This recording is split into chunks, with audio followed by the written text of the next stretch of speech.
Pathways Pastor David Ingram to lead us in the pledge and the invocation. David, if you come forward and lead Sir. that for us this evening. Are you ready? I pledge Allegiance to the flag of the United States of America and to the republic for which it stands, one nation, under God, indivisible, with liberty and justice for all. Shall we pray? Father, tonight we're grateful for this nation that we have the privilege of living in. Thankful for our liberties and our freedoms that you provide.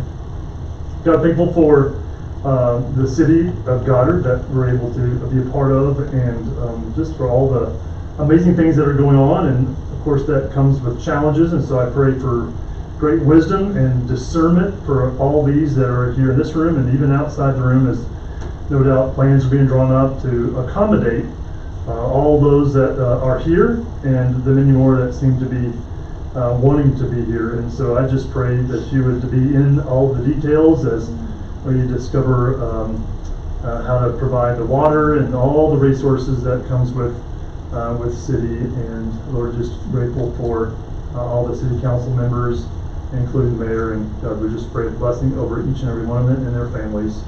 Lord, we love you. Pray this in the name of Jesus. Amen. Amen. Thank you, Mark. Appreciate that.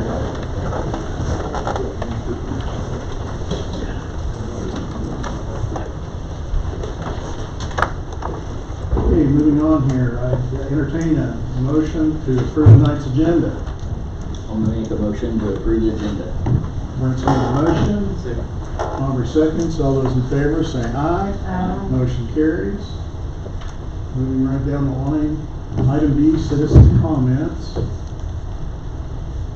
3 minutes opportunity for anyone that's here who would like to speak and address the council.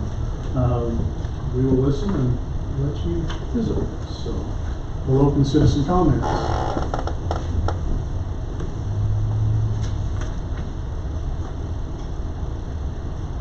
Oh, that's the wind out here blowing? Okay. Guess we'll close citizen comments unless anyone objects. Okay, moving on to the next item.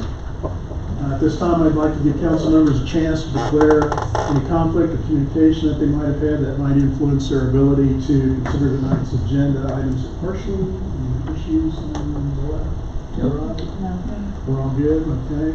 Thank you.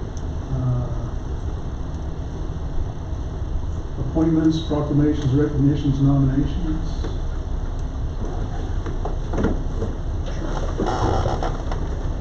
We're gonna, Ryan is gonna step up and make an announcement here. Well, good evening, Mayor and Council. As you know, we, on an annual basis, are a member of the Chamber of Commerce. And with our membership level, we are granted an opportunity to provide a local nonprofit organization a free membership to the Chamber. So, Mayor, I don't know if you want to make that nomination. Go ahead. And then Council will vote on it, and then we'll let the Chamber know who we've selected so that they can have their free membership. I don't know if I'll say it right, but it's the Society of Child Entrepreneurs. I hit the bullseye. Thank you. We're excited to be able to extend this opportunity to them and all the fine work they're doing with developing our next generation of business people and entrepreneurs. So that is the choice we've made. I'd make a motion that we approve that. Second for that. You made a motion? I did. Second. All right. All those in favor say aye. Aye. Motion carries. Thank you. Congratulations. Would you like to say anything? Do you have anything you want to say? Go ahead, Emily. Hey, I'll Emily. walk with you. If you are not aware, I am Leah Ellis, founder and executive director of the Society of Child Entrepreneurs. This is Melody Ellis, my junior executive director. She helps me make sure I'm doing what the kids want and not just what I think sounds the most fun. And she said she had something to say. So would you like me to hand that to you? Oh, okay, what would you like me to say? Other than thank you. I guess she wanted me to say thank you, and she's going to pretend to be shy. Thank you guys for giving us this opportunity. We really appreciate it. We really appreciate the opportunity to be a part of the Chamber, have the networking and educational opportunities to help grow our organization, and help more people understand what we're doing when we're teaching these financial literacy, entrepreneurship, and leadership skills to our kids. Because business owners have to be involved in their communities and then they end up being mayor. So we don't know who the next mayor might be that's in the society now. Could be next. I already have 2 businesses and a school trip. There are like 50 people on the side of the courthouse. I'll go in it. All right, thank you very much. And you're awesome too. Thank you. Okay. Moving on to the consent agenda. A few items on there. Hopefully everybody's had a chance to look at those. Would entertain a motion to approve the consent agenda. Somebody's made the motion. Aubrey seconds. All those in favor say aye. Aye. Aye. Okay, motion carries. Unfinished business, none. New business. Item I1, employee healthcare insurance renewal. CFO Brooke Carroll at the plate. Good evening. I'm here to present to you the employee health insurance renewal with Blue Cross and Blue Shield and Freedom Claims, Inc. Tonight. So, just a little background. As you always know, the health industry is always increasing their costs, and our health insurance prices are always going up. So, just a little bit of background. Last year, city staff did some research on trying to decrease our costs in health care because our Blue Cross Blue Shield came in at 15%. So we decided to adopt a high deductible health plan plus a health reimbursement arrangement with Freedom's Claims to cut some costs. And so it's time to determine what our increase was going to be this year. And so it appears that it's going to be 12.87%. That's Blue Cross's increase. We're going to recommend at the end that we renew both policies. I'm going to give you a little bit more background. Freedom Claims Management conducted a competitive solicitation and secured bids from Blue Cross and Blue Shield and United Healthcare. So they went out and tried to find competitive bids. They did the work behind the scenes. They did all the work. We didn't have to do any of that. As I mentioned earlier, the renewal came in at 12.87%.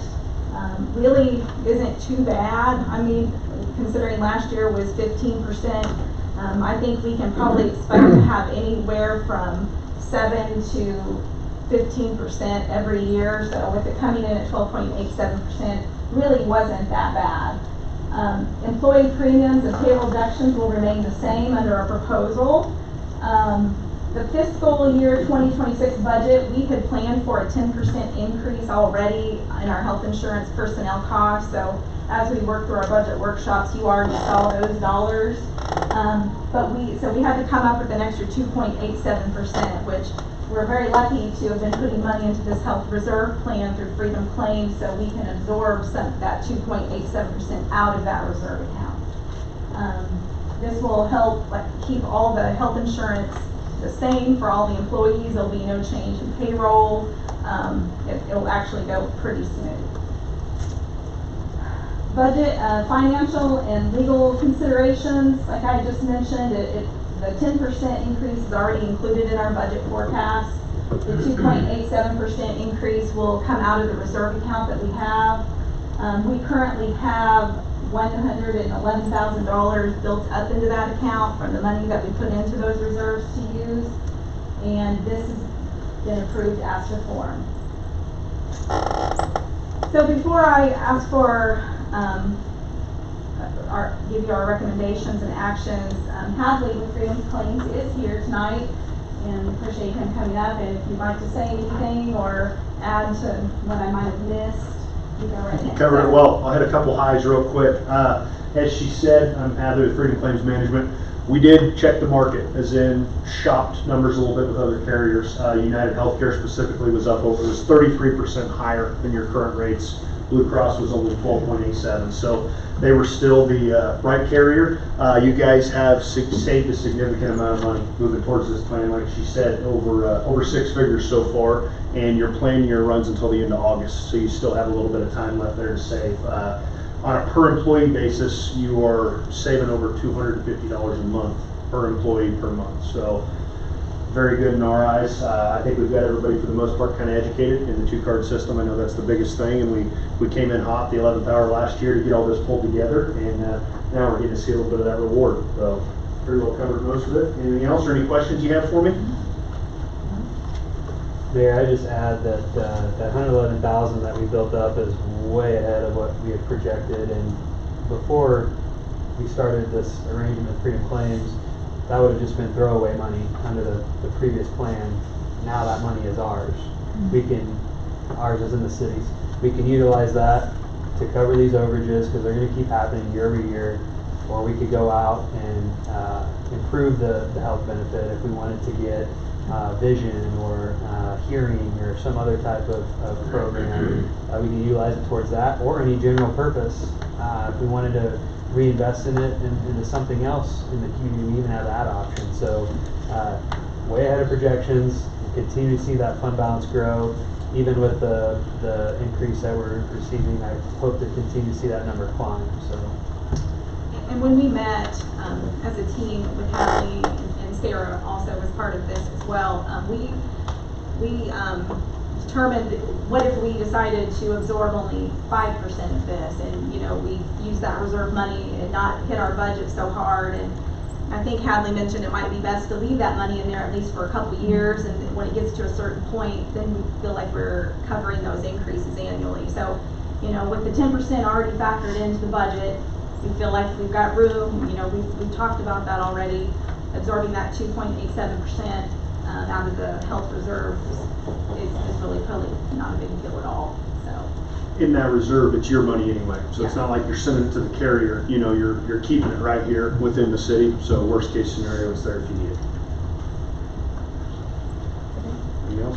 Very good. I just think it's been good in terms of going forward that we've been able to pay these increases for our staff, so we're not splitting it and increasing their cost. And I know from my past experience, it's kind of demotivating when your salary increase for a year goes to covering half the cost of your insurance increase, so you're a net loser on the deal. So this is real money, and I think hopefully everyone appreciates the fact that we're able to provide insurance without assessing any portion of that to our staff. So good program.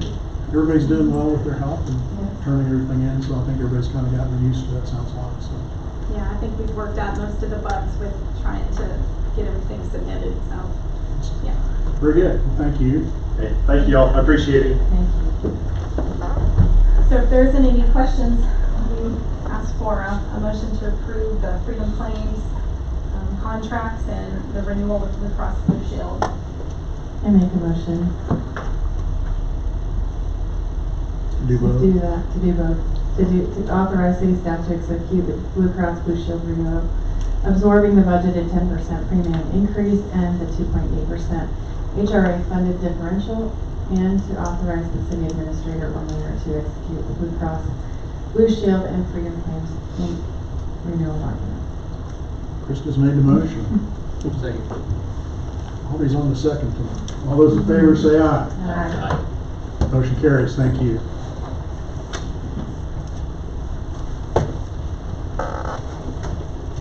Next, Community Development Director Micah. Batter up. Get the mic adjusted. I'm a mayor and city council. This is I-2. This is the R1. This is the R1 single family residential zoning amendment. So, quick background. Stop me if you guys have any questions. Feel free to interrupt at any time. I'm happy to answer them. From time to time, it is considered good practice to review the subdivision and zoning regulations to determine if any modifications or adoptions should be made.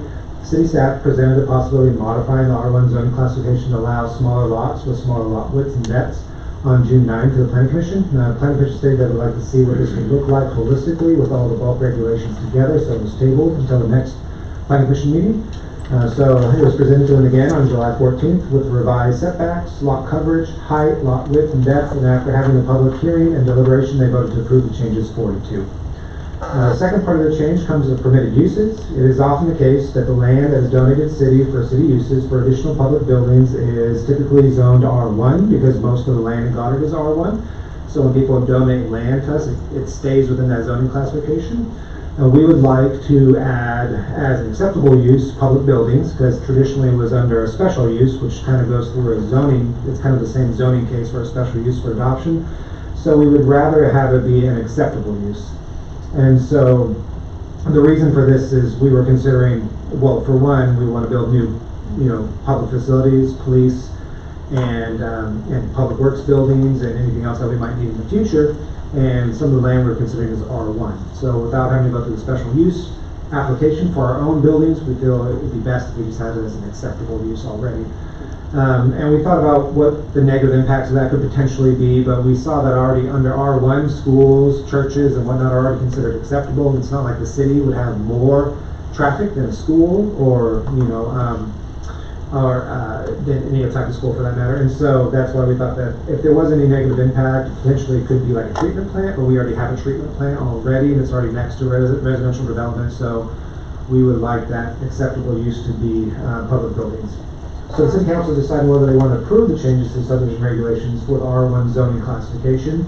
So it's going to be all the lot width, lot depth, setbacks. You'll see all this in a little bit on an additional slide. Since the Planning Commission voted 4-2, it is state law that once the Planning Commission has made a recommendation before the City Council, you guys have three options at that point when it's talking about rezoning or changes to subdivision regulations. You can, one, adopt the recommendation by ordinance in the city by a resolution if it's in the county. You can override the Planning Commission's recommendation by a majority or a 2/3 majority, which for you guys that'd be 4 out of 5. Or you can return the recommendation to the Planning Commission with a statement specifying the basis of the governing body's failure to approve or disapprove. So those are your three options when you're presented with a change to the subdivision regulations or a new zone. So, City Council is reviewing a policy amendment to R1 zoning district. So this is out of the subdivision regulations. Green means I'm adding it. So I'm adding public buildings erected or land used by any agency of the city or a township, county, or state government not otherwise provided for in these regulations.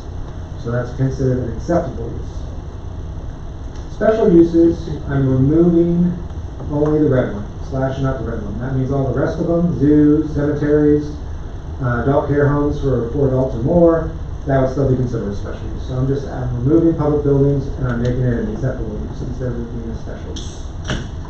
And then I'm going down to minimum lot areas. So dwellings permitted by section 4-101A1, which is basically single family. I'm going from 6,000 for square footage to 4,000, which is basically 40 foot on the width of a lot by 100 feet. And so we're going to go into a little bit more about why we think this is reasonable. The rest of it in black is not changing. So 40 foot on the width here, and then we're leaving 100 for the depth. Maximum structure height, we're going from 35 to 45. This just allows residential homes to go up taller on an existing lot if they want to. Typically, we don't see them really go above 30, but if they want to, they could go higher, up to 45. Minimum front yard, we're dropping it from 25 to 20.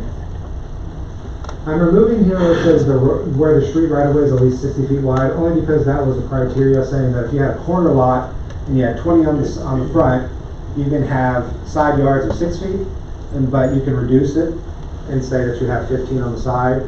But that was in conjunction with a 60-foot right-of-way, and we have other streets that are less than 60-foot right-of-way. So we wanted to remove that and say if you have a corner lot, you can have 20 on the front, 15 on the side if you're on a corner lot. It says that's for all sides abutting the street. So side yards, there used to be 6, we're dropping it to 2.5. All other principal uses are going to remain 10. Minimum rear yard, we had it at 20, we're going to drop it to 11.5. The reason we dropped it to 11.5 is because typically you have an easement in the backyard. That easement is 20 feet wide. It's usually 10 feet on one side of the yard and 10 feet on the other, so we're leaving an extra 1.5 feet for public works if they needed to get into an easement to fix the water line or sewer line. So we used to have maximum lot coverage of 35%. We're simply saying that a building now may occupy all of that lot not required by the setbacks. So if there's any setback requirements, anything that's left over, we call that the buildable envelope. Anything that's left over, you can build your building completely within that buildable envelope. What that looks like is this. And so you have, the blue is your buildable envelope, the yellow is your setbacks, 11.5 in the rear, 2.5, 2.5, 20 in the front. That leaves 2240 available space. And the question came up, is there any precedent for this? And so off of 135th and Maple, 135th, excuse me, on 54, we have Auburn Lakes. I put a snapshot of the plat up here. You can see that the lot widths are actually 48 feet as a width. And then the depth of the lots are somewhere between 150 and 160.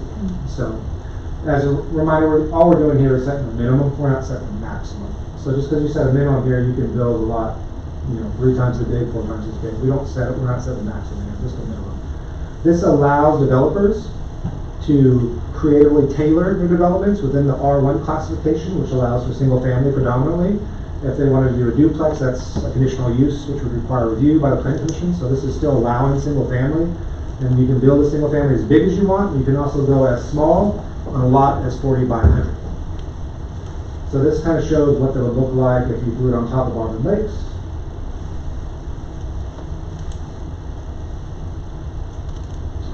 We like to show this fiscal impact analysis of our policy changes as it pertains to lots and widths and depths and et cetera, and different types of policy changes for the subdivision regulations. So you've seen this before, but stop me if you have any questions about it.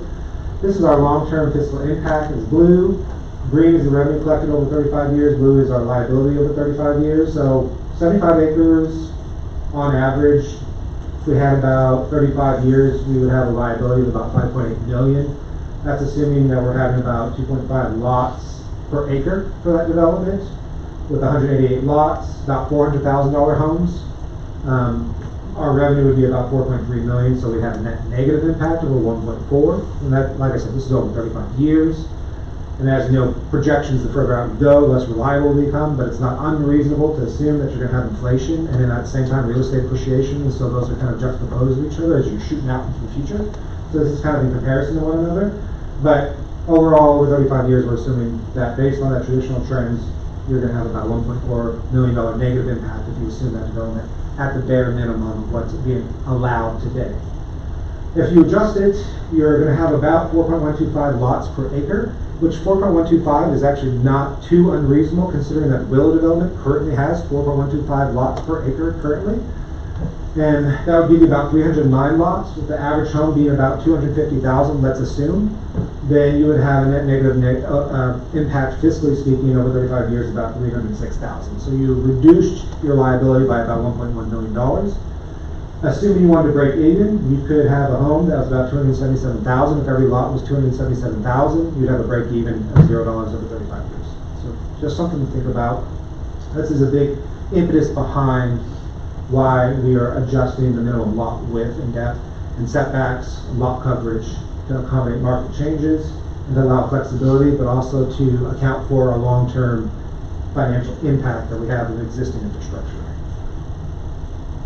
Financially, there's a small publication cost for the public hearing, which we had already at the planning commission, and the ordinance after consideration by the city council, which you guys are considering today. Legally, it's approved as the form. It is recommended you go for one way the reading of the ordinance, which is something that we always require, unless you guys want me to read the ordinance, which I can. I'll probably do it as expeditiously as possible. And then we'll approve the changes to the subdivision regulations and then the R1 zoning regulations with a voice plus a roll call. But at this point, we'll open up for questions. We do have myself, City Administrator Craig said here, Ryan Peck, for any legal questions on Foyer, engineering, and anybody else who might have anything to add. Not in the back, just these people up here. So. Mayor, can I make a comment? I'm sure you're surprised. I'm sure you're very surprised that I asked that. I want to apologize to Micah and you guys. I think I was so fixated on the bulk regulations that I overlooked the item in here about the public buildings. So my apologies for not discussing that with you guys in preparation for the meeting. That first item that Micah covered as far as making it so public buildings are default allowed within the R1 district, which I think is totally reasonable, and my recommendation would be that we do that, but I want to apologize to you guys for not discussing that aspect of this with you before the meeting tonight. So I wanted to make one other point. One of the planning commissioners, I was watching the meeting from home, and it was Commissioner Walker, made a really interesting point that I hadn't thought about as it relates to this, but we feel like this is a really effective path towards first-time home ownership. Mayor Lee had thrown a stat out there the other day about the average age of the first-time home buyer being much older than what it used to be, and it feels like the opportunity to have a house like this might be an opportunity to make that age a little younger for the first-time home buyer, so folks can be a more productive member of our macroeconomics, or our economy, so to speak. I think that's a really important part of our economy is that we have some home ownership and people have an ability to start building equity and those kinds of things at a younger age. So I thought that comment was quite interesting and not an aspect of this that I had thought about. And this is for Goddard as a whole, including Goddard proper? All of the city. So this would pertain to anything within the city limits of Goddard. So yes, it does retroactively apply to any lots in Goddard between Santa Fe and 54. So if you're asking about any non-conformity, at this point this would be make it conforming.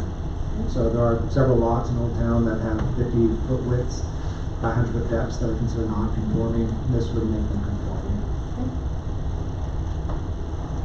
So if I understand, just to kind of get it wrapped around my brain a little bit, basically just asking for smaller lots, which then maybe going forward, this would help with the duplexes because you still get the density without having to build duplexes. They'll actually be able to build more single-family homes, which then increases density, which then means that that extra money will then go back into the budget and allow you to do things maybe 20, 30 years down the road, like fix streets and infrastructure when that needs to happen. Yeah, absolutely. That's a good way of looking at it.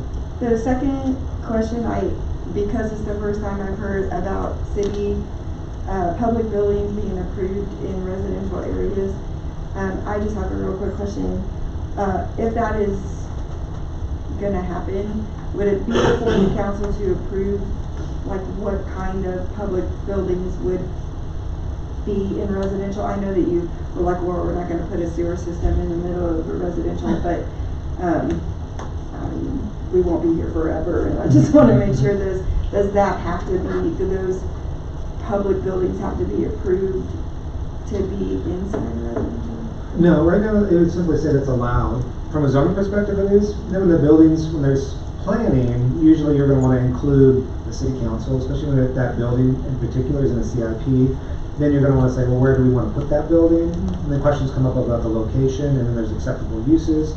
But a building that's a public building is still considered a commercial building, which means that it would have to have a site plan, which means it goes before the planning commission, but you wouldn't see a site plan. And so there would probably be discussions about where to place the public building. It's not, you're not going to have a developer come in and build a public building for the city. You're going to have city staff proposing to city council where they want the public building. So it's not going to catch city council off guard if a building pops up. You know what I mean? All of a sudden you're going to be like, how did that happen, right? It's not going to happen that way. Usually city council is involved in long-term planning when it comes to public infrastructure. So let's use the public works facility as an example. You guys have like probably 3 or 4 more actions that you have to take, and I mean you're aware of the location that's being considered. So the answer is yes, you'll have several opportunities to decide on where it goes. Whether it's a public works facility or a police station or a water treatment plant, you know. Alright, thank you. Yeah, absolutely. So it's just like, say somebody's house burns down, they're in a neighborhood, right?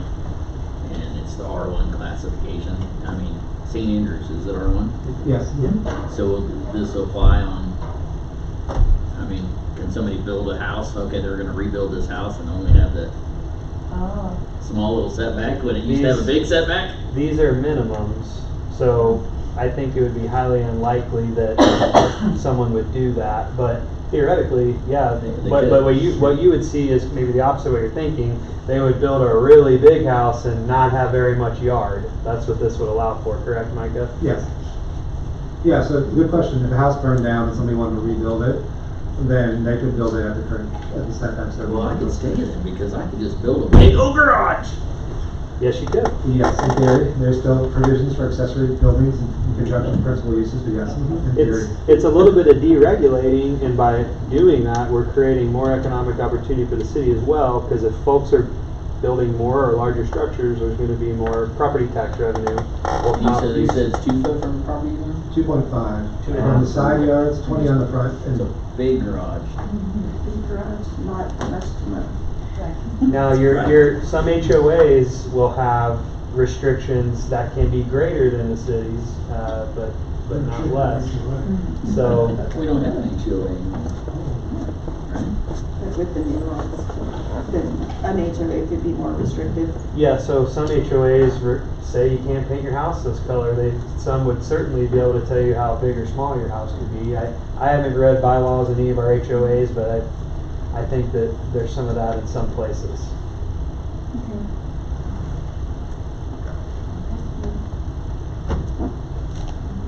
Thanks for You answering can my make it questions. 45. 45. Yeah, 45 feet tall. Put a whip in 4.2. Which in St. Andrews, there are some very tall garages in there where people keep RVs. So I wonder if there's any greater than 35 feet already. I haven't measured them. Vice Mayor, you have? Was there a little code in there for below ground? I don't believe so.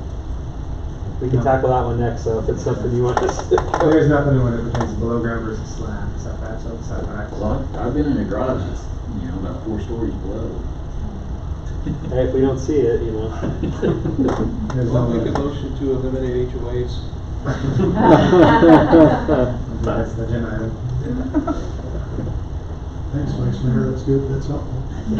Any other comments? Nope, not at all. Okay. Make the motion to waive the reading of the ordinance and a second motion to approve the changes to the subdivision regulations and the and zoning regulations. Second. And we'll do the first one. All in favor of waiving reading of the ordinance? Aye. Aye. Aye. 5-0. We'll do the second one. We'll split them. Okay, so I make a motion to approve the changes to the subdivision regulations amending the R1 zoning. Should have saw that it was placed. I second. It's been moved and seconded. Roll call vote. Hey Danny, do you want to do a roll call? Oh, yeah, our clerk is gone. Oh, yeah. That would be great. You can just Do read a your last roll name, call say now, Councilmember Chris. Hall. I can do it if you want. Okay. Councilmember Hall, Yes. Councilmember Lennox, Yes. Mayor Reed, Yes. Councilman Trailer. Yes. Councilman Collins. Yes. And then we'll have to figure out what ordinance number it is, but I believe it should be the next available one. 1004. 1004. Thank you very much. Motion passes. Thank you. Next item will be I3. This is off-street parking, Article 5. So, as mentioned before, stop me if you guys have any questions about anything. I'm happy to answer them. Where we get the ideas, the theories, the principles, the concepts. From time to time, it's considered good practice, as mentioned before, to review subdivision zoning regulations during any modifications or adoptions should be made. Parking space minimums are a topic of conversation in modern day planning when one looks at the space consumed by parking for businesses. So when we talk about that, obviously you have a building, you have parking that's with that building. Anytime you hear off-street parking, we're talking about parking lots. This is going to be off the street. The parking requirements tend to come from an analysis of peak demand, usage during the year, and this analysis is used to set the minimum number of parking spaces for that land use. And so you've probably heard it before, but assume you're a business, and cities will say, what is your peak demand during the year? And you say like Black Friday, let's say, it was a very busy retail day. And so we'll say, okay, your peak demand is, 300 cars for that day. So we require 300 parking spaces for your business. Now, you don't have Black Friday all year long, so 90% of the time your parking lot is 80% empty. And so the city has looked at this. There's a very famous professor at UCLA named Donald Shoup, and he wrote a book on this called The High Cost of Free Parking. It's a very long book. And basically he's saying from an economics perspective, that's very detrimental to the city. Because parking, like asphalt, is only valued at $2.88 per square foot. This comes from Marshall and Swift. They're an appraiser. They use it for the county. County uses them to make determinations of appraised value. Where a building could be somewhere between $70 to $100 to $200 per square foot. And so if you can allow less parking, you can potentially allow more building. If you allow more building, you have more appraised value. If you have more appraised value, it generates more taxes for the city. So that's, in theory, part of the concept. But not only that, if you can allow less parking for a business, you can allow more businesses in a more defined area, if that makes sense. So for example, Goddard Galleria, if you allow Walmart to have less parking, there could potentially be more commercial businesses on the same parcel that Walmart occupies, in which case that would generate a lot more property taxes for the city and a lot more sales taxes. And so that's the theoretical concept behind it. Donald Shoup also talked about parking and parking meters. We're not going to go into that because it doesn't apply. So that is basically a summary of the background. So part of this also takes into account the central business district. So Article 5, which deals with off-street parking, specifically mentions the central business district. The central business district is currently written that you don't need any off-street parking unless you have commercial on the first floor and residential on top. We actually have an example of that, which I mentioned before, is TNT next to Strutz and Cofellow. You see commercial on the bottom and you see some residential units on top in one next to it. That, we forced them to have off-street parking to accommodate for those residential units. In theory, they could have generated a lot more revenue if they could put more residential units and more commercial space if they didn't need to have off-street parking. And since we have a very limited central business district that runs from Santa Fe to 3rd, we would like to maximize as much of that parcel as possible with a built building as opposed to dedicating it to parking. Because the parking, as mentioned, is just eating up what's considered our economic potential. So we would prefer if people could park on the street if they have a residential unit in conjunction with a commercial only in a central business district. So that is taken into account in Article 5 as well. And that is specifically what we're asking part of this revision to strike out, is any requirement for off-street parking in conjunction with residential, specifically as pertains to the central business district. The rest of it, which is considered general business, which is our C2, which is pretty much anything on 54, we're asking for a discussion with the developer to talk about reasonable parking expectations and have a dialogue as opposed to dictating what kind of parking they should have. And that basically sums it up. Both of these revisions are consolidated into one ordinance. That's why it's been presented as one agenda item today. Planning Commission passes 6-0 for both revisions. So once again, you guys are encountered with 3 options per KSA 12-757. You can either adopt the recommendation, you can veto it with a 4 out of 5 supermajority, you can send it back to the Planning Commission asking for an elaboration on the decision, stating why you could not approve it or disapprove it. And that's what you guys are considering today. So you're seeing where we struck it out that, here. You know, for that Lowe's, you know, they're on Ridge Road. Yeah, they got that 7 for parking. Yes, it's a perfect example. Yes, it's my understanding we need more coffee shops in Goddard, so this would definitely allow us an avenue to bring in more. That time, sorry. This could spur more signage popping up for different developments and businesses too after this weekend. I'm going to back up just a second, just real quick. The analysis in the previous motion, the ordinance where it talked about concrete and streets. We didn't talk about concrete, but the main expense over the 35 years was the asphalt, almost 50%. I think one of the things we could possibly do is require developers to get a bid for streets that include concrete and asphalt. I think in Andover, if the concrete comes in above the asphalt, the city makes up the difference, and we could also maybe even set a percentage above that.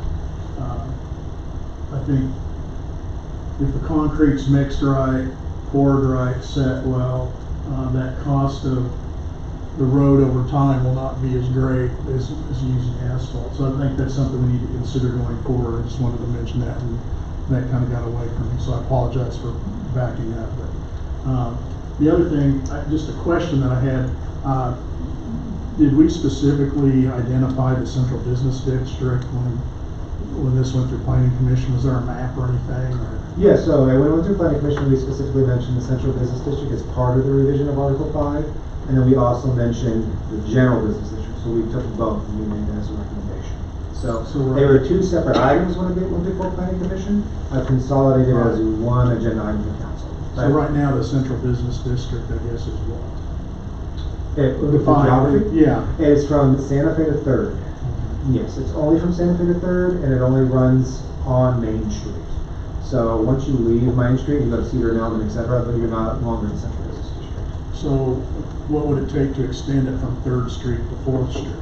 The central business district? Mhm. Oh, okay, Yeah. that's a good conversation, we probably should have that outside of, regular council meeting, maybe talk with Craig about the possibility of extending it. I'm just saying if it would, I mean, there's Just give the brief process. the brief process. I'm just- Okay, that's yeah, what I so if understand. you wanted to extend the central business district, which is, this is not related to this topic, so I just want And to. we're not planning to do this, by the Okay. way, there's no sinister plan here to do Right. this after this meeting. So, if you wanted to force the central business district to go further north, let's just say all the way up to 54, if you want to do multiple blocks, the central business district, if you wanted to do that, there are ways you can do that, and I spoke with Robert Cokinall about this about 4 years ago, and this is what you can do. You can approve a modification to the city's zoning map, because you're asking it to be less restrictive on those particular lots and blocks, which would not force an individual notification of those property owners. You just simply are, with the planning commission and city council's approval, changing the zoning map to allow the central business district to go further north. And that is something that you're allowed to do because you're not making it more restrictive. In some cases, you're making it less restrictive. Now, that begs some questions because it would create non-conformity on residential lots that have single family, so that could create some issues. We would have to kind of talk through that from a legal perspective. But typically, if you're not reducing the severity of something, or if you're like allowing a greater allowance on that particular lot, you can do it by simply changing the city's zoning map in bulk, because you're not affecting an individual property, you're affecting multiple properties in mass, and you're not saying it's more restrictive, you're saying it's less restrictive. And that's a workaround KSA 1257. So, My concern with that has always been that because we've had conversations about this, just what if, but all of those residential lots that would be within the new district, if they resell them, are they able to continue for residential use? And I'm not sure that they would be, and that's something that we would want to have a lot more discussion with our legal counsel about, because we wouldn't want to create hardship for the dozens of people that, live along Main Street by switching their zoning class to C2 or something in that nature, which they'd be able to continue to live there and everything like that as non-conforming, it's grandfathered, but eventually if they sold their property, I think it wouldn't allow for residential uses any further. I'm just speculating, but that's one of the main things I would want to understand better before we got further down the path of broadening the district. No, that's fine. It's just a question that occurred to me sitting here listening to this. It wasn't discussed in the planning commission. Not that we want to do that, but it's kind of interesting. Yeah. All right. Thank you. Councilman Trevor, did you have a question? Was that the overlay you were talking about a long time ago? No, the overlay had to deal with non-conformity particularly, and that was a bad idea on my part. I think we had a better way of going about it, but no, we've talked about if you did for example, if you wanted to create more density on Main Street from Santa Fe out to 54, you could introduce a higher density, for example, R4 on the surrounding neighborhoods. If you did it in bulk with the zoning map change, because that would make it less restrictive and it's not targeting an individual lot, so you could do it without public notification to those individuals, and it wouldn't create non-conformity because R4 still allows single family. When we do our comprehensive plan within the next 1 to 2 years, we'll have lots more discussion about this topic, and I know that we're considering perhaps a joint workshop with the planning commission at some point before the end of the year, and that'd be a good opportunity to float some of these ideas further too. So I have another question. Yeah, no, feel free. I just want to make sure I understand this. So what you're saying is, for example, there's residents above a business Yes. on Main Street. Yes. Right now, Mhm. if there is a residential home on top of the business on Main Street, Mhm. they are required to have their own parking off street, not on Main Street. Correct. This would eliminate that requirement, so That's they right. could potentially be parking on Main Street. So parking on Main Street is going to stay. So the street itself. Right, it'll Yeah. stay, but Uh-huh. then the people that if they put an apartment complex on Main Street, Mm-hmm. or Could put a apartment. build additional residents Yeah, over the businesses. streets, yes. Then they would potentially be using the parking spots on Main Street. Correct. This potentially hurting the parking in front of the businesses. It's a matter of prioritizing efficiency and economic value over convenience. How much convenience you place on being able to walk 20 feet versus 40 or 50, you know, that's kind of the balance that you've got to consider when you're making a decision on this. Now, of course, folks who have mobility issues and things of that nature, they still need to be accounted for with those spaces that are dedicated in front of businesses. But if you zoom out a little bit, I think we probably have a survey somewhere of how many hundreds of parking spaces there are within the front door of all of our businesses. There are lots when you think about all of the on-street parking. There's not a lot of parking in front of our salon though, really, because, and we have 5 stylists and manicurists. We have people that are in there and those spots are filled every single day that we're working. Typically, what you're going to see for residential, I mean, I can't speak for everybody, but typically what you see for residential units in conjunction with commercial, those people that are in the residential are gone for work. And so they usually come home around 5. And so, you know, 5 o'clock on Main Street's pretty empty. There's not a lot of people there. And it gets pretty dead after. There's nothing to do on Main Street after 5 o'clock. So, I mean, we're working to try to change that, but most residential, they're going to come back after 5 after work. They're going to park on Main Street. They may park on First Street. They may park on Cedar, Elm, or anywhere else, or at Santa Fe, and then walk to their unit. Follow-on question. Is it possible to put signs in front of like those businesses that say from 8 to 5, these parking spots belong to these businesses? We prefer not to because public right-of-ways is considered public, so we don't want to make it restrictive to anybody. It's supposed to be available to everybody at any particular time. And so we don't want to dedicate parking to any particular business for that very reason, is that it's paid for by everybody in the city, and so it needs to be available to everybody in the city. And that's kind of the concept behind it. Most of the time when you see that, it's in a private lot on off-street parking.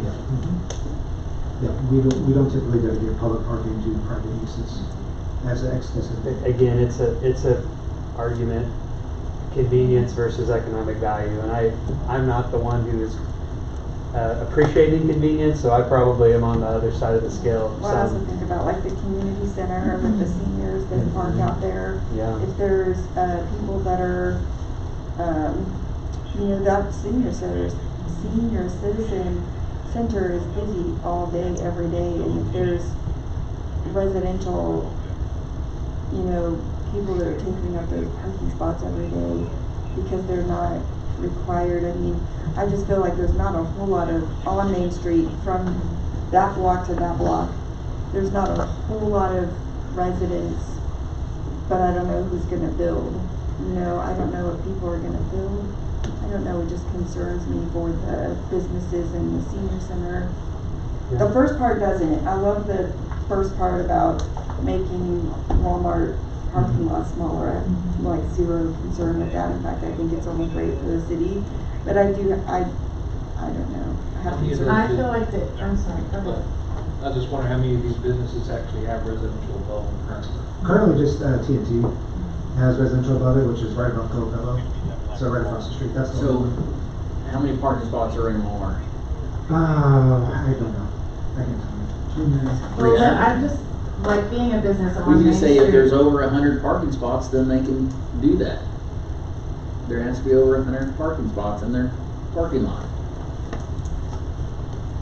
We're talking about the economic value, and I know that parking doesn't offer that, but if residents are parking in the parking spaces in front of our businesses, that affects the bottom line of the economic revenue that's generated. If it's not convenient for my client to pull up to my storefronts because a resident is parked in those spaces, that affects my bottom line, and then that affects the bottom line of the city in terms of sales tax revenue, those kinds of things. So I am also for the big parking lot, you know, adding, I see the value in that, and but like just for our Main Street, I don't.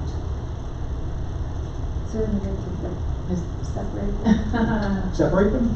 Yeah, I mean, you can always approve an ordinance with modifications, if you wanted to approve an ordinance with modifications. There we go. But of course, you know, this was approved by the planning commission, so if you wanted to change it, at that point, you would need a supermajority. So this would be kind of that situation. Well, I do know that they already have the parking in the back already established, the residential, Yes. that you're speaking of now, Mhm. so, And Councilman, I think if we saw new development that was two-story, I doubt it's gonna be on any existing structure downtown. It's probably gonna be on some of the empty stuff that's a block away. I did have a developer reach out about the lot south of the optometrist. That was what they asked, if they could do residential and commercial in conjunction. And I said, yes, you could, theoretically, you know, but you know, first you have to be zoned because it's a little too far north, but also simultaneously you need to have on-street parking as a requirement. And so then, you know, they said, okay, we have to think about that. So that, it's come up sparingly, and we've worked with a couple developers on that potential, but that's a good question. Ultimately, like I said, public parking is just public parking. Anybody can park there at any time if they want to. You know, we don't regulate that for that very reason, that everybody's contributing to the city, and that we don't want to dedicate any particular lots other than ADA. Other than ADA, we don't dedicate any particular lots for a specific business that's considered open to the public. You can just put some meters in there. We do not intend to meter parking. I'll be the meter maid. So like. Well, I guess one of the things, if it got down to the point where parking was an issue downtown, we could reserve spaces in front of businesses for business use. we just said we can't. He didn't say we can't, he said that we would prefer not to do that. It's not typically a good practice. But I'm saying. You can still do it.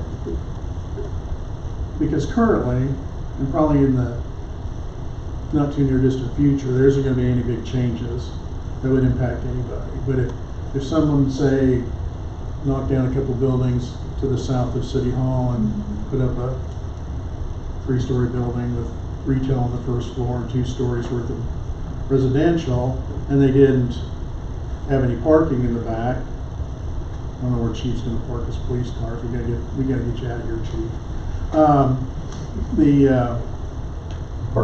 Those people would end up taking those, you know, they would fill up the spots on the other side of the street, and then whatever overflow from the retail, it could get.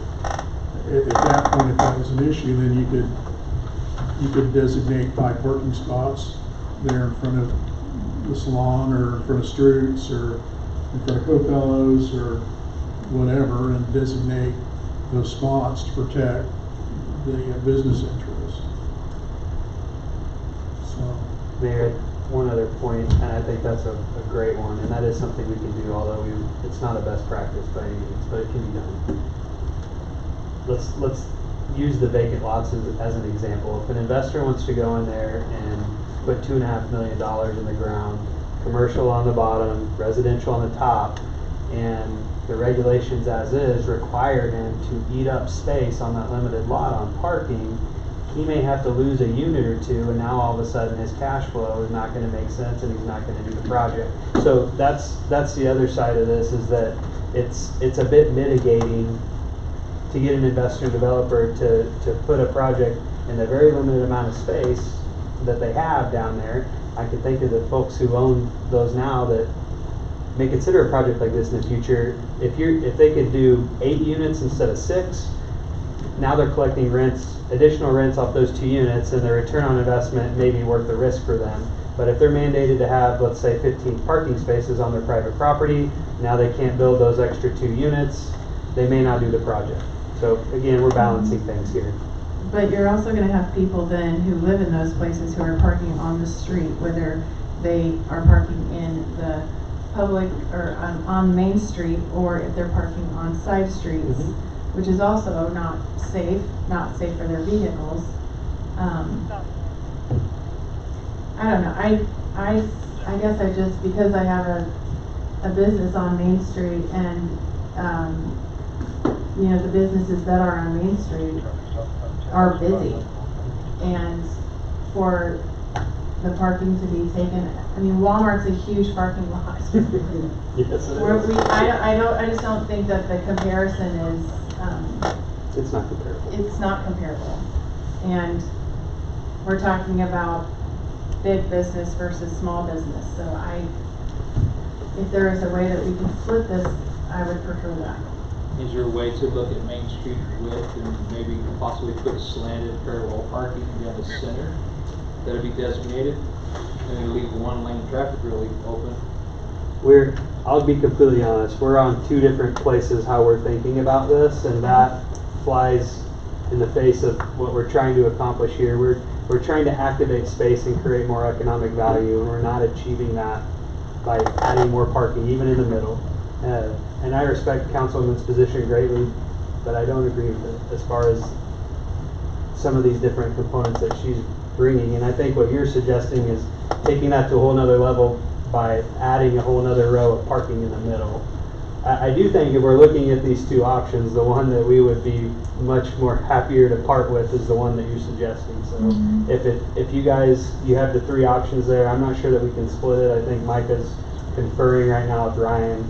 I think if you wanted to modify it, you'd have to send it back to Planning Commission, and then it would come back to you guys again as a split.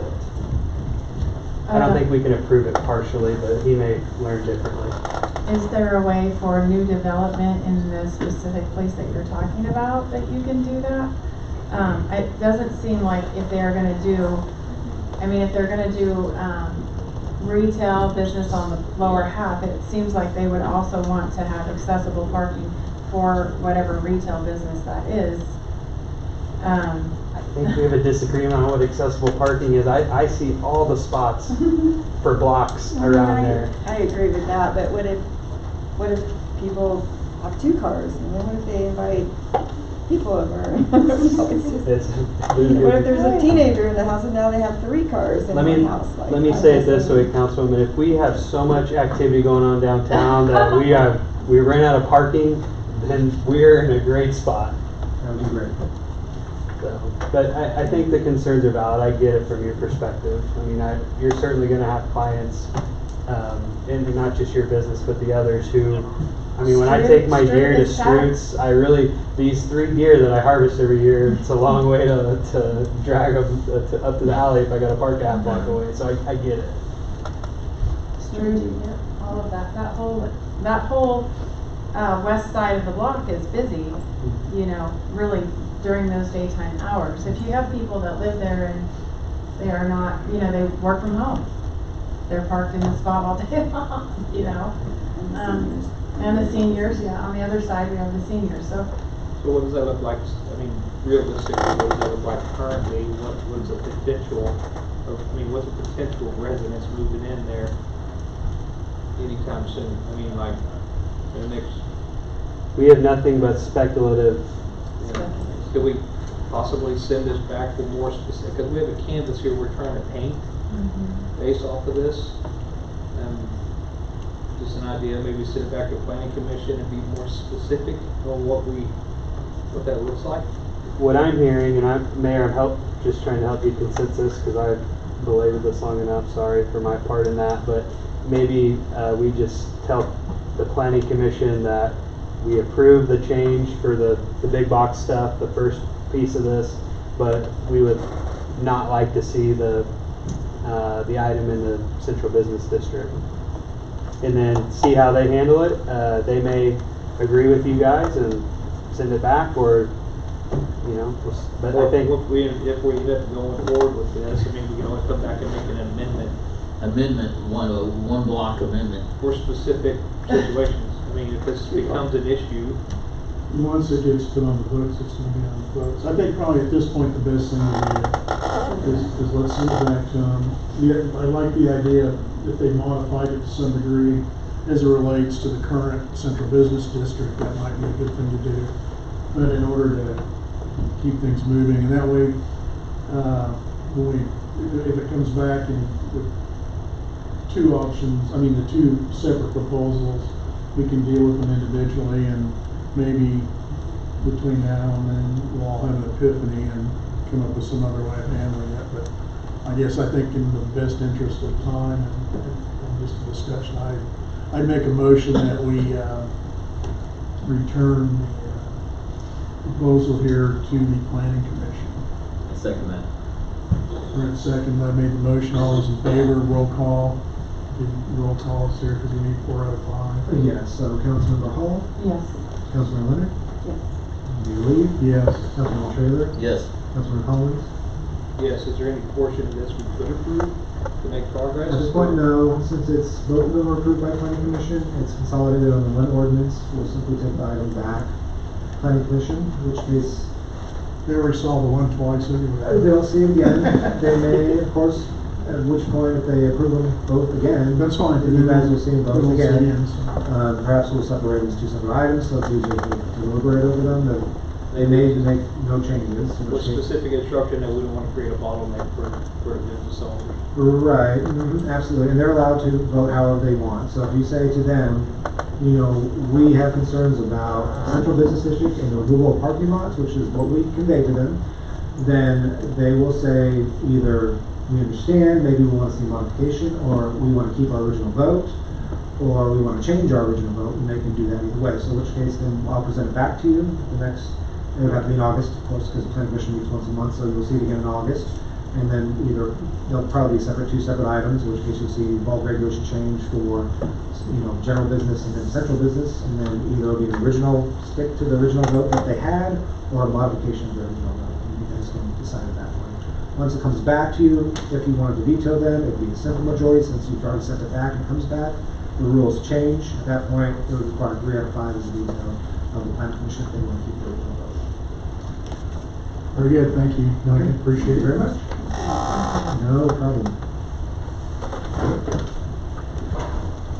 Jason Colley, next up, our Works Director, and we're talking about vehicle purchases.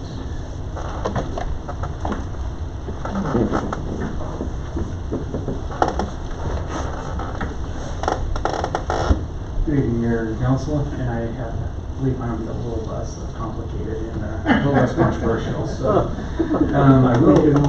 I will start off with a few typos in my report. I apologize for that.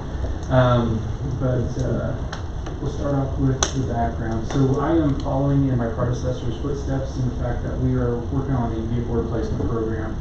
As of right now, as you can see, the 2008, I believe, is the oldest vehicle we have on the fleet, other than maybe the bucket truck. At this moment, I'm looking to replace a 2008 Ford F-250 that has 83,000 miles on it. This 2008 currently has a trade-in value of $1,000 to $1,500. It was used to spread salt. As such, it has dilapidated the vehicle pretty good. Matter of fact, I'm driving it tonight as my usual truck is being worked on for a recall. As I drive around, the bed of the truck is actually bouncing around like it's ready to fall off. So, and the tailgate's being held up by a ratchet strap. So it's a pretty dire shape. Yeah, it is. So the background of it, this is the pickup as we see it. Like I said, it's seen better days. What we're replacing it with is, even though it's a 2024, it is a brand new truck. It still has standard warranty on it. It is 4-wheel drive. I know in my report I have a contradiction in there between 2-wheel drive and 4-wheel drive, but it is a 4-wheel drive. It will be outfitted with the headache rack, light bar, and the city logo. As of right now, with all of that together, we will come to a final price of about $42,808.25. That price may come down by maybe around $125 or so, because I've been doing a shop around and we finally got the email back from one of our local vendors on the vinyl for the logo, and it was a little bit cheaper. With that, is there any questions?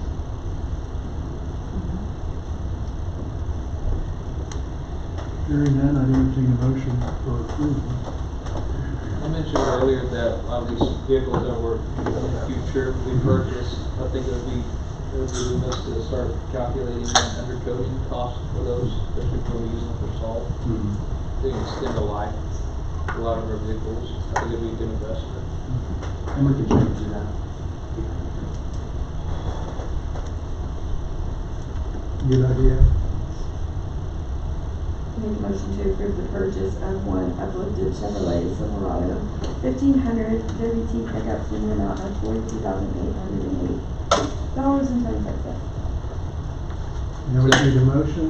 Aubrey seconds. All those in favor say aye. Aye. Motion carries 5-0. Thanks, Sarah. Thank you very much. Second quarter financial report. How time flies when we're having fun, right? That we I was do. just waiting for you to ask if you had the money so I could do this. You always tell me I get to do something. Next time I'll do that. Okay. All right. Already. All right, yeah, second quarter. It's hard to believe that we're halfway through the year, and a lot of this information that you're seeing in here will be repetitive since most of it was you've seen within our budget process that we've been going through. So I've kept the report pretty much the same as you've seen in the past. I didn't add anything new this time. So again, I like to try to keep it consistent. So as you see this over and over and over again, it really becomes second nature to you. And then if anybody in the public is looking at this stuff too, again, it's consistent from time to time. Our major objective of these reports are to ensure transparency in our financial operations and particularly fund management and how taxpayer dollars are being used. So again, I try to be very transparent. Anytime anybody has any questions, we make sure we list everything out. These slides are a little funny. All right, so first of all, we'll start off with our general fund. We'll talk about our revenues, our top 5 revenue sources, fund expenditures, our top 5 expenditure categories, our budget authority year-to-date status, and year-over-year comparison. So the first slide here is our general fund revenue, and just as a reminder, our blue column there is our 2025 numbers year-to-date, as of 6/30, I should say. Our green column is our 2024 year-to-date, so a comparison from this time last year to what we have today, and then our pink column is our year-over-year change. So you can see our general fund revenue is broken down into different categories. We got our taxes up on top, and then our miscellaneous and other sorts of revenues towards the bottom. Our overall year-to-date revenues right now are setting at about 4.2 million. That is 69% of our budget, so that is really good. So anything over 50% at this time would be looking really good. So that shows that we have some revenues that are up. Year over year to change, you can see almost every number is up except for our building permits is down, police and court is down a little bit, and interest income is down. However, as you have been told through the budget process, interest has been allocated differently. So a lot of it was allocated to general fund this time last year. We don't do that anymore. Year over year change, we are up 18.72% from this time last year. So revenue is looking pretty good. Our top 5 revenue sources are interest income, sales tax, property taxes, franchise taxes, and comp use tax. And so I'd like to just show you those top 5 categories. Typically building permits is included in this, and maybe one of the others falls off, but we'll see what third quarter and fourth quarter bring with building permits, with the weather probably drying out a little bit and people getting to work on that aspect. Just real quick, I think it's important to point out too that this year's sales tax revenue mid-year is almost $100,000 above what it was last year at the mid-year point, and that sales tax actually makes up almost 30% of our budget. So people sometimes wonder the impact of their sales tax, and I just think those numbers highlight the impact of the sales tax and keeping property taxes reduced. I'm sorry, but I just thought that was Add those in there. Our general fund expenditures, hard to see, kind of small there, but we like to look at all of our categories and see that we are under 50%, and overall in the general fund we're setting at 31.38% over all the different departments. everybody kind of works a little bit differently. The general government, you can see that's up a little bit. That's probably just to account for some of the salary increases that have happened, just as we do our incremental changes with that annually. Probably some contracts are included in administration, software, a lot of that happens in the first quarter of the year. So those types, in insurance I should say, those types of things kind of make those categories a little higher. Let's see here, court and police are up from 11.67% from last year. This shows a reallocation of court salaries to this fund. They've been going to other places in 2024, but we've moved those there. But overall, police is sitting at 44 point, I should say law enforcement, court and police, 44.38%. So overall, they're still under budget. In that final column over there, I should have put the overall year-over-year change, and it is actually 7.83%. So at this time last year, we're up 7.83% based on those numbers. Transfers have been made for second quarter, so first quarter, second quarter, so halfway throughout the year, those transfers have been made. Just as a reminder, in our revenues, these numbers do not include any transfers in. This is solely revenue in, no transfers from fund to fund. Top 5 expenditure categories. Court and police are number 1 at 1.1 million, followed by administration, code enforcement, planning and zoning, and parks and rec. So those are all pretty standard. Again, if anybody ever wants to know, any questions on these expenditures, please let me know. So that pretty much sums up the general fund in a nutshell. If anybody has any questions, we'll move on to our special revenue and enterprise funds. So special revenue funds they receive revenue either through special taxes, mill levy, or some sort of transfers in. And our enterprise funds are our business funds where we charge a fee and provide a service and earn revenues that way. Special revenue and enterprise fund revenues. Everything's looking really good right now. The only thing that looks maybe kind of out of sync would be our debt service fund, and you can see where year-over-year change in our revenues down 31.86%. This is just a mechanism of how I book temp note proceeds now. Last year, sometimes they hit debt service, and so that, I think debt service is going to be kind of out of line from what we budgeted, and it's going to stand out until we get this fleshed out this year.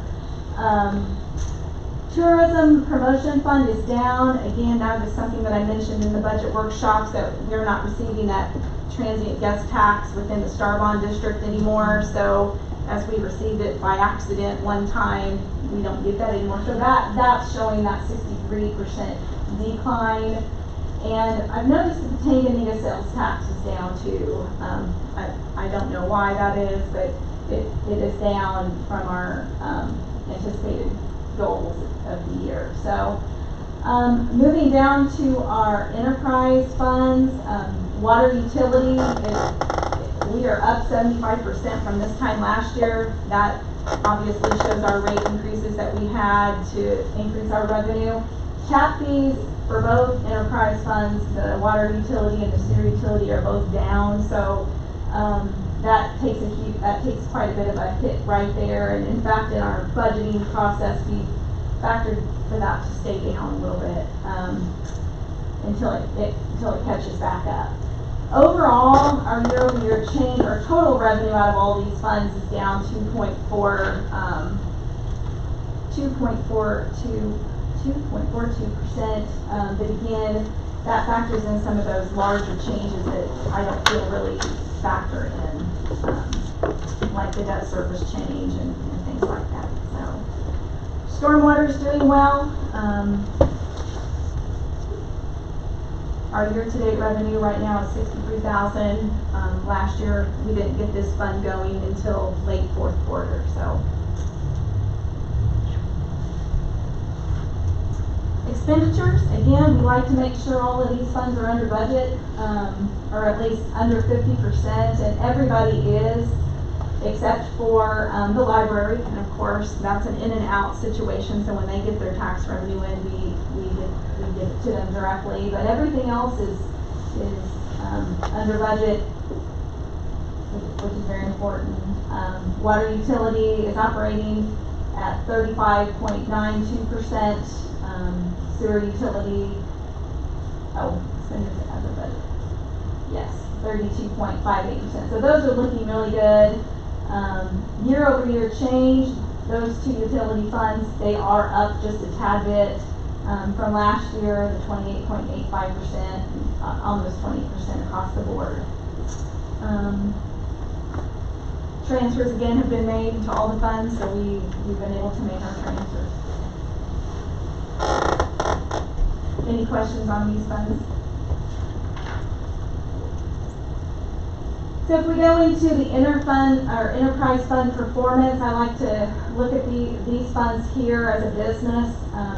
Probably next time I can go ahead and toss in the stormwater utility too in this group, because it'll finally start having enough activity in there where we can start treating it like it's like the business it is. But water utility fund, our total operating revenue through 6/30 right now is at $824,000.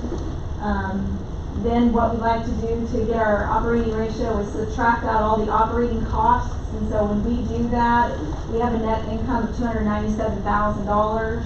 That sets our operating ratio at 63.93%. And as I've reminded you in the past, we like that number to be under 80%. So to me, that shows that our revenues are covering our operating expenses, which means our rates seem to be in line. Then we like to take that step just a little bit further and subtract out our capital outlay and debt service payments and transfers to other funds. And actually the transfers to other funds here are part of that debt service payment too. But those are the things that come out after net income. And then we have a negative net income in the water fund of $126,585, which means we're starting to eat up our fund balance in the water utility. Net income as a percentage of operating revenue is 15.35, or negative 15.35%. We would typically want to see that healthier at something remaining at about 6%. So I believe when we've been talking in our budget process or in our budget workshops, we kind of anticipated a negative net income this year, but we're starting to turn that around in the future years and doing some planning to make sure that that negative net income starts getting back into the black. Sewer utility fund, our net operating revenue is $945,000. Subtract out our operating expenses of $671 gives us a net income of $273,000. Again, that 71.09% is above the 80%, is under the 80%. So that shows again that our utility is operating efficiently when it comes to rates and operating expenses. Start subtracting out our capital improvements, our transfers to other funds. We start going in a hole, $173,000 right there, and so we're negative 18.32%. Again, these are things that we factored in when we're planning our 2026 budget, is if we're going negative or starting to eat up fund balance, we're going to keep our reserves above that 25%. So right now, this looks, the net income, the percentage of operating ratio doesn't look very good.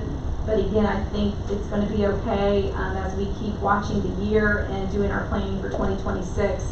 This will hopefully shift into a better spotlight. So, any questions on those? We'll go into our capital improvement and reserve funds. Capital improvement fund balance, it went from 22 million in quarter 1 up to 24 million in quarter 2, and this is primarily due to interest income and our temp note for our SCADA project. It does go into this project. That temp note that we had for the SCADA projects also financed other projects, but those were not put into this fund. trying to flush out all of the developer projects out of this, and they're in the other projects later. Capital improvement fund balance and developer projects, you can see where we stand as of 6/30.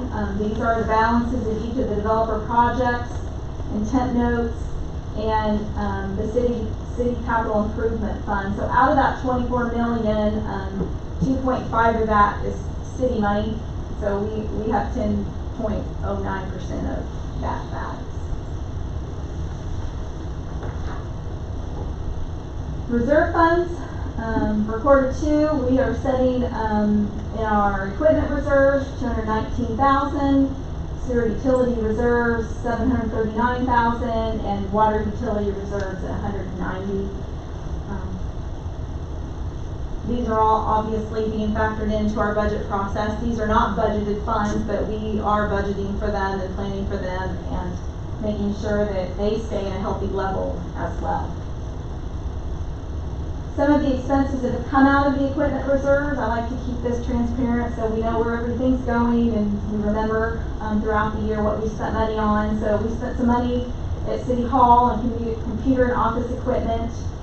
The police department had some vehicle and equipment expenses come through here. Public Works, they also had computer equipment, a server over in their building, some safety equipment, and some vehicle outfitting for a whopping $195. We count for every penny. Moving on to our debt summary. This was one that I added in last time, just so we could kind of keep track of our debt and where it's going. Overall, as of 6/30, our total outstanding debt was at $67,780,000. Out of that, let's see here, 65% of that is developer projects, 17% of that is city projects, and 18% of that is special assessments. So when you're looking at our total city debt, I feel like this is helpful so you'll know what city projects are, what's going to special assessments, and what's developer projects that are temporary finance. Treasury update, this is where our cash is sitting in our current rates. We have 4 CDs coming up for renewal in August, and letters have been sent out to banks for an RFP on those CDs. As of today, they went out. Actually, Kayla helped me get those out, so thanks to her. Our total interest earnings to date are $670,924, which is 43% higher than this time last year. So we are doing really well with interest revenue. Our rates are looking good. They're competitive. So that's helpful money. Nice little chart that kind of shows where everything is. Next on the list here is our quarter 2 treasurer's report. This has been sent to the newspaper to be published. I think y'all have seen this many times, so this just gives us our beginning balances of 3/31, our receipts, expenditures, and our ending balances in those funds as of 6/30. You can see that we're starting to add more funds in here, those project funds. We have the 2025 one note issuance come in, so that project is now listed as a separate fund. When we start doing some of these larger projects for Public Works facility and whatever else are we doing? I'm losing it. You know, those three. What are we doing? Water looping and all of those things. We're going to set up a separate fund for each one of those, so you're going to start seeing those out there as projects as well, because I feel like when those big projects need to be managed, it'll be easier to keep them all in one spot versus in the capital improvement fund. So it's just cleaner to see it that way. Change in fund balance. This was a request from the mayor a long time ago. This kind of shows our beginning fund balance and our ending fund balance and the change in all overall. So since for the whole year, our funds have changed in a positive manner of 3.5 million, which is up 10.63%. Now that's a scatter of developer projects and capital improvement interest. All of those things are factored into that. This schedule here shows you all of the council-approved city projects that we have worked on this year, so you guys can go back and refer to this when you wonder if we've done it, if you remember doing it. Anything that's had a dollar amount associated with it that's outside of a developer project is listed on this. It's also good for me to remember the things we've done too, so I don't forget something. So, finally, just some projects and planning in the finance department. Obviously, we're working on the 2026 budget. Tomorrow we have our final workshop at noon. Feels good to be at that stage of the game. I think we're going to be sitting really good by the end of the week, and hopefully we'll be able to put something up on the website of our budget workbooks. Just the fun part, there's a lot more that's going to go into it by the end of the day, but at least the public will be starting to see that workbook cleaned up and presented on the website. My CPA renewal has been completed and accepted, so they didn't turn me down and take it away from me, so I got another year or so. Front office interviews, we've been holding interviews with potential candidates to take over Kayla's position, who will take over Lori's position sometime next year, and we have several very good candidates that we're having second interviews with this week. Payroll training, I've got to learn the payroll system, so when Sarah's out, somebody knows how to cut a paycheck, so that's important. Fourth quarter, hopefully we'll be bringing back to you some accounting software ideas on maybe trying to get an accounting software upgrade, what we've talked about in our CIP. Financial transparency on the website is a high priority, and I've also been spending time working at the Kansas GFOA board. I had a meeting, and I'll be helping with their conference planning. One other note, the bid sale, the bond sale that went today went very well. It was in the consent agenda. We had 5 bids, which was excellent considering last time we had 1. We have a good interest rate at 3.4294. I think Brett put it out about 16 more decimal points. So we're very happy about it, and that will result in reduced capitalized interest on that sale for those people involved in those projects. So pretty excited about that. So with that, that's your second quarter financial report. Questions? Quiet group all of a sudden. Thank you for all the work. Looks good. Thanks.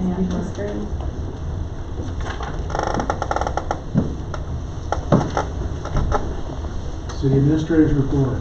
How time flies. We get to 8:30. Thank you, Mr. Mayor. You heard enough from me earlier, so I'll try to keep this one brief here. Just a couple of quick updates for you guys. We do have a council meeting tomorrow at noon. I think my colleague Brooke mentioned it, the last workshop, so I look forward to seeing you guys here so we can wrap that up. We do have another agenda item or 2 on there as well.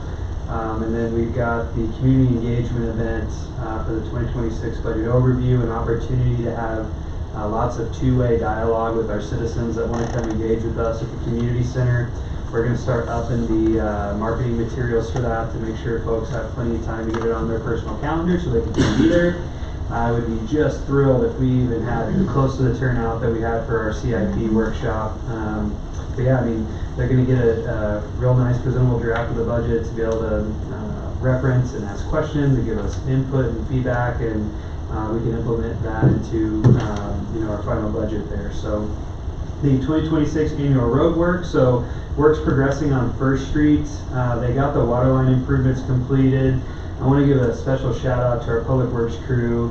They worked feverishly for about a day and a half on trying to identify valves and get the lines isolated and stuff so Pearson could get in and do that work. And Tina's been doing a fantastic job inspecting over there and communicating with the public works team so we can try to keep that project rolling along. Looks like they're getting pretty close maybe to compacting and maybe doing some asphalt maybe next week. So I'll catch up with Tina on that and let you guys know where it's at. I want to give a shout out to my colleague Ryan Schrack regarding the monument sign projects. We got a really pretty official approval letter from KDOT a week or 2 ago.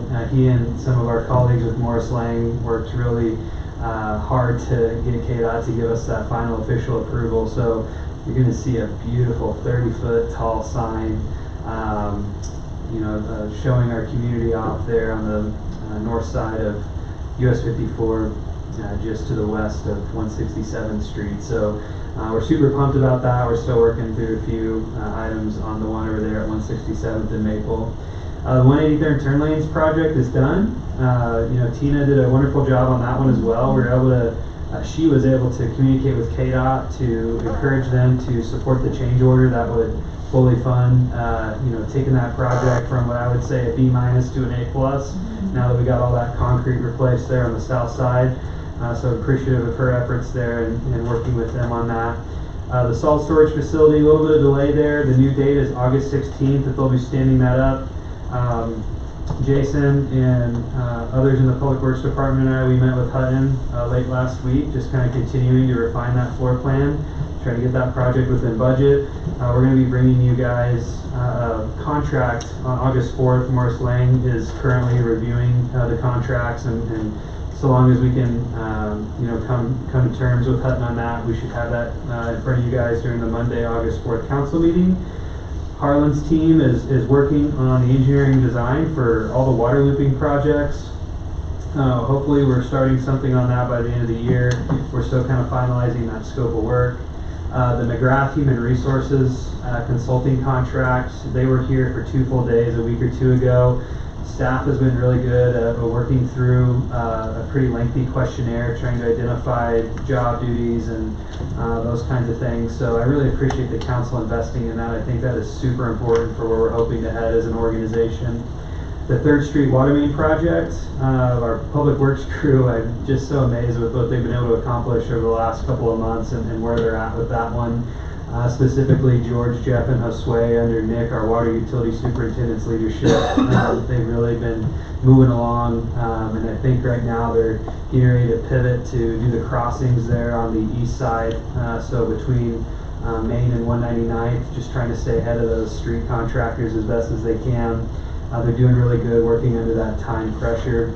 North Park, we'll have our bi-weekly meeting on Thursday, starting to get some soft quotes back from some of the playground equipment and outbuilding structure suppliers. I'm hopeful that we can continue to be on pace so we can break ground on that maybe in October. Really excited about that one. SCADA system, they're still having their bi-weekly meetings. That is moving forward steadily. Hawkins Lane, I want to say they're over 75% design due to the note series 2025-2, the action the governing body took today, along with the sale this morning, going really well. That's going to continue to help just progress those projects. Hawkins Lane being one of primary importance. We're still on schedule to hopefully break ground on that project in October. Goddard Galleria, the public infrastructure package is fully designed. It's out for bid. I believe we have a bid opening this week, if I'm not mistaken. Thursday. We have this thorn in our side that we're continuing to try to work through with an encroachment agreement with one of the nearby franchises. So I'm really hopeful that doesn't slow us down, but it's been problematic. The legal team and our city engineer have been diligently trying to work through that issue, along with community development staff. So hopefully we can get that ironed out in the next week or two. That way the contractors can get to work on time. The rural water pump station project, that's under construction. I mean, there's a lot going on here, guys. Harlan is doing a fantastic job leading on that one. So we're excited that they're getting that one in the ground. It's been a long time coming. That was a project on day one. 167th Street development meeting. So city staff met with NOAA Construction and Don Linger to address some concerns that were arisen at the last city council meeting. One of the contractors, they have reaffirmed their commitment to voluntarily remediating any damages to adjacent property once the construction concludes, but worth noting, this is a gesture of goodwill. It's not required, and it's reflective of this business's community-minded values, which is much appreciated. We had a meeting with the Prairie Travelers, another adjacent property owner. Similar conversation there. Going to do our best to try to encourage them being made whole as a part of the adjacent construction impacts. So these are largely private civil issues, but It's important to us that we try to encourage neighborly goodwill as we develop alongside each other. Brooke already mentioned the Geo Tent Note Series 2025-2. We've got a few upcoming agenda items. We've been talking about heavy equipment purchases. Jason's going to bring to you a lease for a skid steer and a mini excavator at the next council meeting. We got some more petitions coming down the pike. We'll have our annual standard traffic ordinance and uniform public defense code updates. We've got a couple workshops left. That's all I got for you this evening. Thank you. Thank you.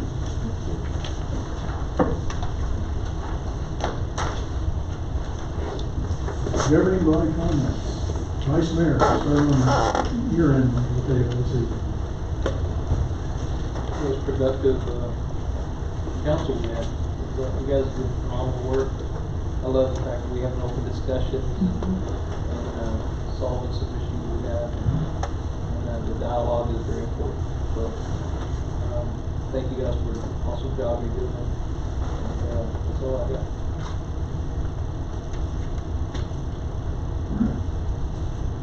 What say you? Nothing at all. You're good. Naomi? Staff, you guys are all crushing it. Tina, Brooke, Micah, Public Works, lots of good stuff going on. I know you guys are busy and I really appreciate it. And Tina and Craig, I just really appreciate you taking so much time out of the week this week to work with Mrs. Cook and get a good solution going forward. And just really appreciative of the developers for working that with you guys to get to a good solution. So thank you. Anybody that I didn't name, Ryan, I'm sure had a big part of that too, in resolving that. Thank you. I'm good. I echo her comments. I heard it. Couple things real quick. August 8th from 6 to 8 p.m. is National Night Out. The rumor of me being attacked by the attack dog has been greatly exaggerated. For safety reasons, on my behalf, the chief has said that they won't let the dog attack me. So, not that I'm disappointed at this point, but I was willing to stand up and be counted in that regard. So that's, I think there's still people, we still have booth space available, and contact Danny for that. I want to mention too the fundraiser for the Goddard Senior Van. We're over $2,100, I believe. I want to just encourage anyone that hasn't done so to chip in, and can't give me $1, just give me some pennies. I'll be happy for that. Keep that going. Want to echo what you said about the staff. Just want to thank Brooke too for the budget work you've done. I appreciate these opportunities for quarterly reports. I think the transparency in this area is much different now than it was a couple years ago. I think that's good. And anybody that can take the time to peruse these numbers can see, where the money's going and how the city's operating. And Craig, thank you for your leadership and that list of a page and a half. We're doing the work probably in 2 cities right now with half the crew. So keep up the good work. We'll continue to press ahead. So with that, I think we've got a executive session here. Walk that up there here. A motion. I make a motion to enter into executive session for consultation with the governing body's attorney to discuss privileged subject matter, including preliminary discussions relating to the acquisition of real property KSA 75-4319B6 with the city attorney, city administrator, bond counsel, and a financial advisor with no action to follow, and the meeting reconvening at 8:50. 8:55. Very good. We've got 15 minutes. We'll be back.